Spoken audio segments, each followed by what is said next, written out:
le foot a gagné vraiment. Les Paraguayens venaient jouer très agressif, mais la France a gagné. Et depuis le temps que j'attendais ce match France-Maroc. Et là, on est plus qu'armés. Parce que, j'ai plus les mots.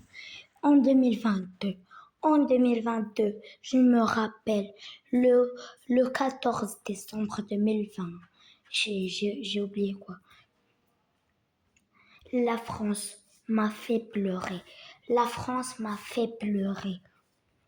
Et je le redis, quand la match s'est terminée, la France m'a fait pleurer. Et vous connaissez après l'histoire. Mais, vraiment,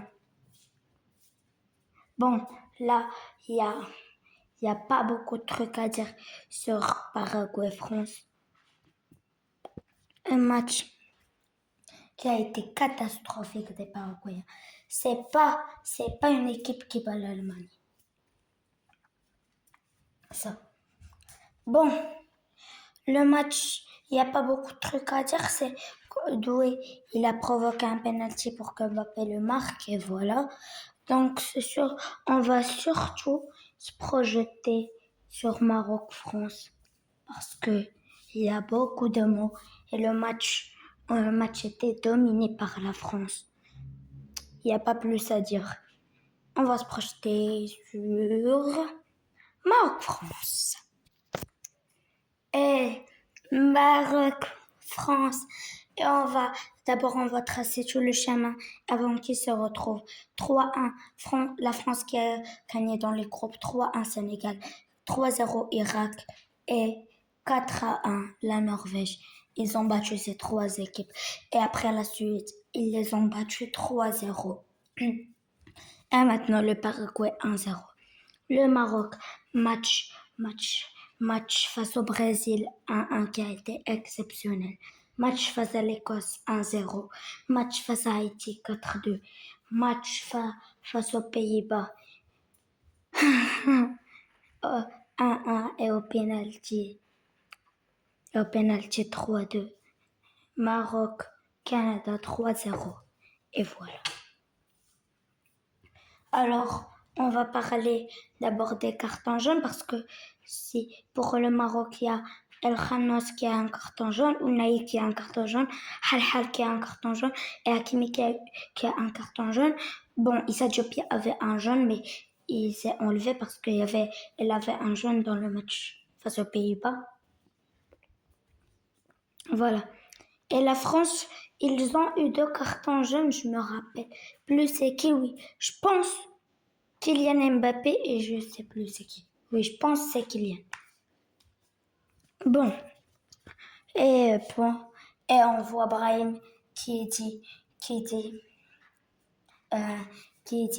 je veux affronter la France parce que je veux affronter mes coéquipiers du Real, Mbappé, Tchouaméni et Kamavinga. Kamavinga, je sais pas s'il est sélectionné, mais bon.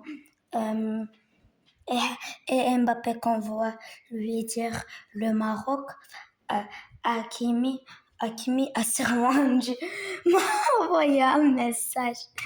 Bon, je me rappelle plus la phrase, comment il a dit, mais c'est ça. Bon, Didier Deschamps qui dit bon, on va pas dire tout ce qu'il a dit, qui dit que le Maroc c'est un gros barcola, qui dit que le Maroc est une grande équipe. Et pour moi, la Coupe du Monde est déjà réussie. Moi, c'est ce parcours. Tenir tête au Brésil, battre l'Écosse, battre les Pays-Bas et battre Canada 3-0. Coupe du Monde réussie. En plus, avec le nouveau sélectionneur Wahbi. Mais le Maroc va venir avec un aspect revanchard, on va dire. Un aspect revanchard face à cette équipe des Bleus parce que il y a Yassine Bounou qui veut Il y a beaucoup de joueurs qui veulent cette revanche parce qu'ils l'ont encore dans la gorge, comme Yassine Bounou, comme Ashraf Hakimi, comme Noussair Mazraoui, là je dis les joueurs qui les vivent, comme Sofiane Amrabat qui est prêt à rentrer en changement, Azedine Ounahi, il y a, il y a plein de joueurs sur le banc, il y a Amrabat, bon. L'équipe va venir avec un aspect revanchard face à cette équipe des Bleus. Bon, et quoi qu'il arrive, je serai fière de ce parcours. Et quoi qu'il arrive, si on s'élimine en quart, c'est pas grave. Mais bon, je veux cette revanche. Pitié le Maroc, je veux cette putain de revanche. Pitié, pitié. Pitié, je veux cette revanche, pitié. Bon, j'espère que vous avez aimé cette vidéo. N'hésitez pas à vous abonner et à activer la cloche. Et on se retrouve après pour euh, pour euh, pour le pour l'avant-match de pour le débrief de Espagne-Portugal.